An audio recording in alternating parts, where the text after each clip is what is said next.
গতকাল সোমবার ভোটের ফল বের হয়ে গেছে। বিজেপি বিপুল ভোটে জিতে গেছে, বিপুল আসন পেয়েছে। ভাবি মুখ্যমন্ত্রী হবেন মাননীয় শুভেন্দু অধিকারী। তাই আমি আমার পক্ষ থেকে আন্তরিক অভিনন্দন জানাচ্ছি। যাই হোক, আমার বক্তব্যের মূল বিষয় আজ আমি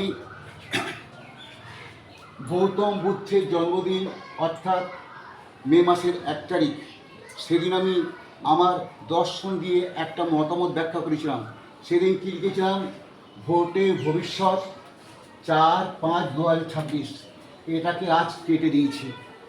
তার নিচে লাইনে লিখেছিলাম নামের মাহাত্ম্য ও শাসকদের হারজিত কেটে দিয়েছি, লিখেছি আজ মহাপ্রস্থান। কেন লিখলাম তারই ব্যাখ্যা করব আমার নিজস্ব দার্শনিক মতামত দিয়ে। প্রথম বলেছিলাম আমাদের যে সমস্ত শাসকরা শাসন করে গেছেন, অর্থাৎ প্রথমে 1947 সাল থেকে 1977 সাল কংগ্রেস জমানা, 1977 থেকে 2011 বামফ্রন্ট জমানা, তারপর 2011 থেকে গতকাল মমতা ব্যানার্জি হেরে গেলেন শুভেন্দু অধিকারীর কাছে, এই তৃণমূলের জমানা শেষ। এবার আমাদের পশ্চিমবঙ্গের রাজনীতিতে কীভাবে গৌতম বুদ্ধ এসে পড়েছিলেন তাই আমি ব্যাখ্যা দিয়েছিলাম। তার নাম দিয়েছিলাম নামের মাহাত্ম্য। প্রথম কংগ্রেস শাসন, সেই গৌতম বুদ্ধের প্রথম জীবনের নাম সিদ্ধার্থ। এই সিদ্ধার্থ হয়েছিলেন আমাদের বাংলার জাতীয় কংগ্রেসের শেষ মুখ্যমন্ত্রী।